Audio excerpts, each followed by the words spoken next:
to his home. The Gospel of the Lord. Praise to you, Lord Jesus Christ. Muli magandang gabi and welcome to our Holy Mass celebration. Sa lahat po nandito ngayon sa loob ng simbahan, pati na rin sa live streaming, sa mga kayo galing ngayon, sa mga ibang sulok ng Pilipinas hanggang sa abroad, I would like to recognize and affirm your presence.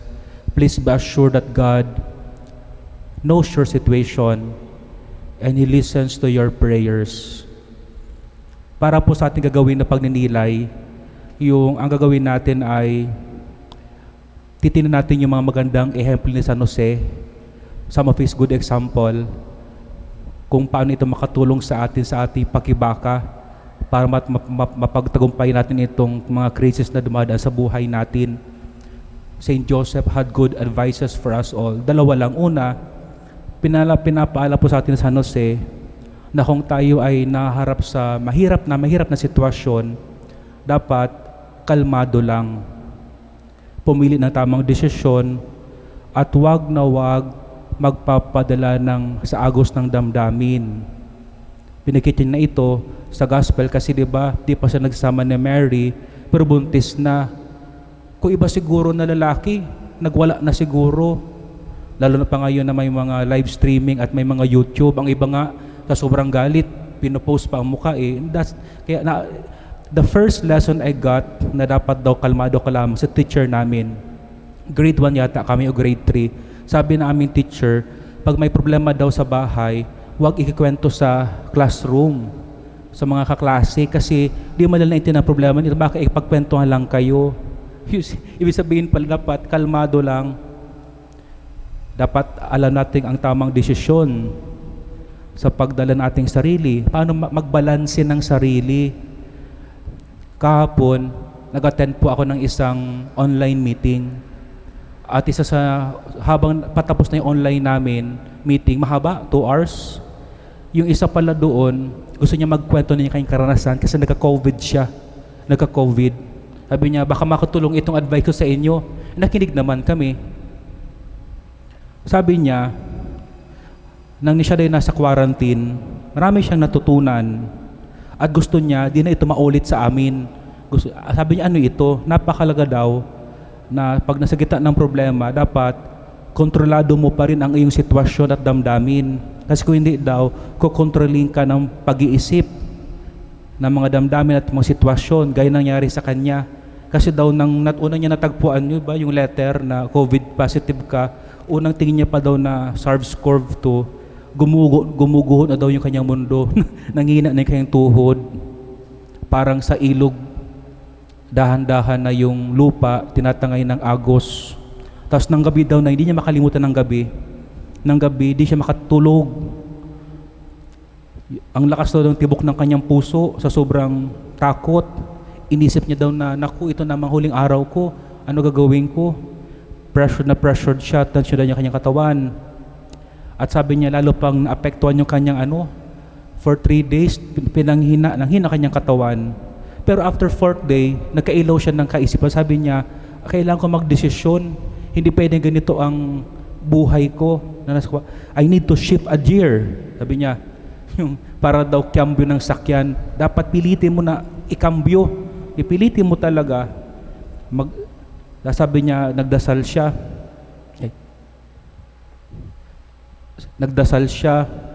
Pinakalma niya kanyang sarili, nag-relax siya.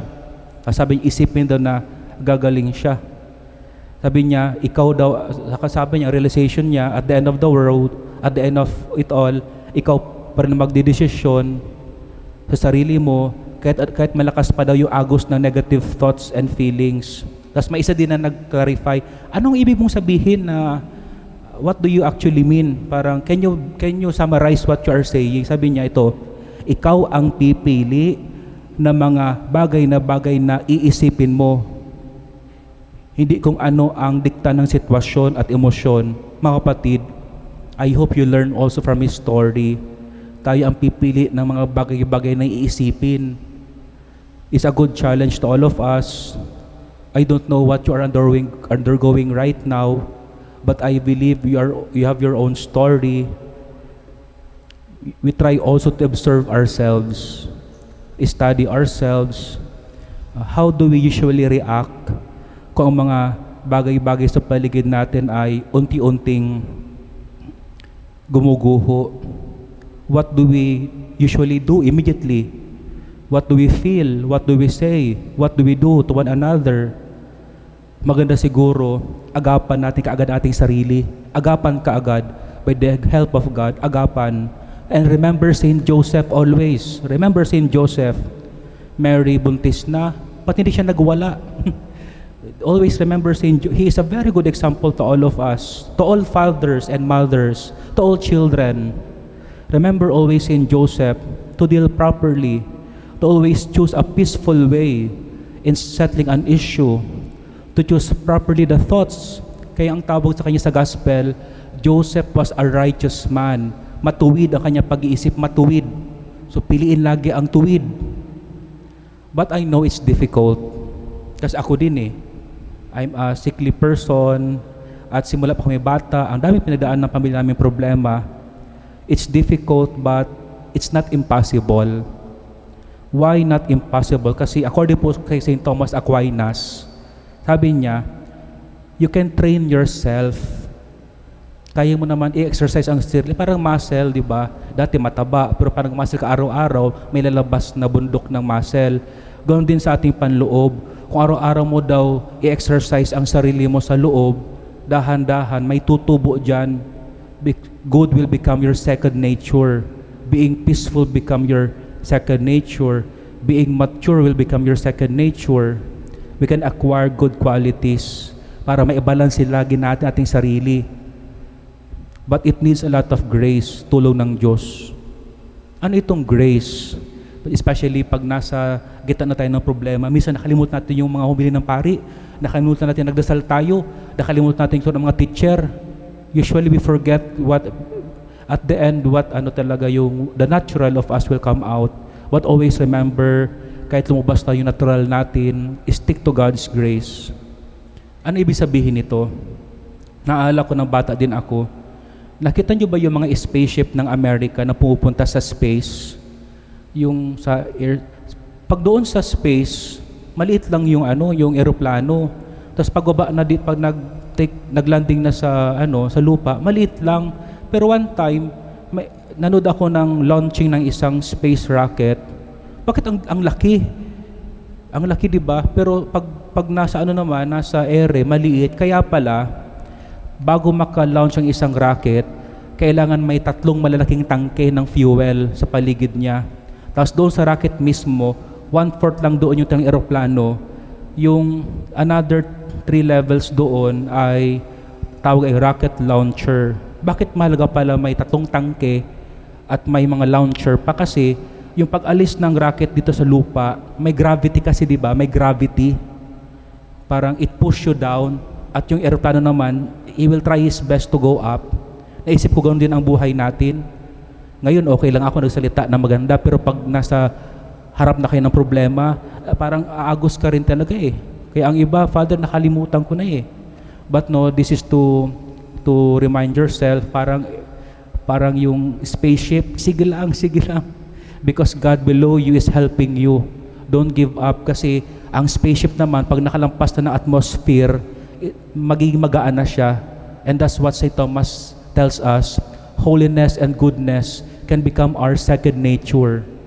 So remind also your family members, people around you, na the Lord is so good.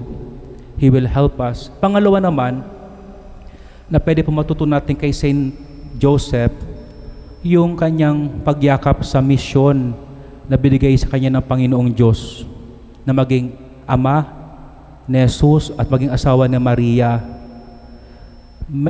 Di niya ito naintindihan. He cannot understand. Saint Joseph, he cannot understand. Bakit ito buntis na? Bakit Holy Spirit? Bakit si Jesus tagapagligtas? But even he cannot understand many things, he embraced it. Siguro like Saint Joseph, marami din mga bagay sa buhay natin we cannot understand. Why we are here on earth? What are we here for? But We can really fully understand what we are here for. We cannot understand why bad things happen to us, even when we are doing good and praying. We cannot really fully understand bakit siya naging asawa ko, bakit kayo naging mga anak ko, o sa mga anak naman, bakit di ko maintindihan, bakit ako dito sa pamilya pinanganak sa pamilyang ito, ano kayang purpose ng Diyos, bakit ako dito nilagay, o bakit ako pinanganak pa, o why people hurt me in the past. I tell you, we really can understand many things. But like Saint Joseph, though we cannot understand, we embrace life because we are already here. There's no more turning back. Friends, again, many things we can understand because our understanding is limited. But just like Saint Joseph, embrace what God has set for you. Even you cannot understand everything. Ang mahalaga for now, just do what you can and the rest, leave it to God. Basta sa tulong ng Diyos, sikapin lang na maging mabuting magulang sa mga anak, ama sa pamilya, ina sa mga anak. As the most important, maging mabuting tao. Sabi ni St. Thomas Aquinas, kahit iba-ibang ating mga rota sa buhay, we have a common destination to live well our life. And tell the Lord in your misunderstanding, confusion, tell the Lord, Lord, this is the best I can be. This is the best I can offer to you. And I tell you, bahala na po ang Diyos mag-multiply. Just remember yung kwento sa gospel, yung multiplication of loaves. Di ba, ang na-offer lang nila kay Jesus, 2 fish at 5 bread. That symbolizes our unworthiness and limitations. Pero kahit 2 bread, 5 bread lang yung 2 fish, but the Lord bless it and make it grow. Siguro din po sa atin, offer the best you can think you have and offer everything, even your insecurity, your self-doubt, even your discouragement of life. Still, we believe God will use it for His purpose. And always make yourself available for His use. Kasi later on, I tell you, before your eyes, God Himself will make things fall into place. Then you will understand. But for now, maybe not. But just continue. To close this homily, I will just give you a good story para po to illustrate to you what I'm talking about. Di ba si Jesus dumating sa buhay ni Maria at Jose, nagulo tuloy yung buhay ni Jose at ni Maria. Kasi engaged na sila, Jose at Maria, then Jesus came. Pero fast forward dapat, what happened after 33 years when Jesus died on the cross? Itong batang inilagaan ni Joseph became the source of salvation to all. You see? Fast forward. Pangalawa naman, itong si Jesus, fast forward 2,000 years ago, then we have the church, the Eucharist. At sa simbahang ito, na inilalayan ni San Jose, yung simbahang ito ngayon na pinagmumulan, pinagalingan ngayon ng panampalataya, pag-asa at ilaw, na kung saan nandito tayong lahat kumakapit at nabubuhay. So God bless everyone.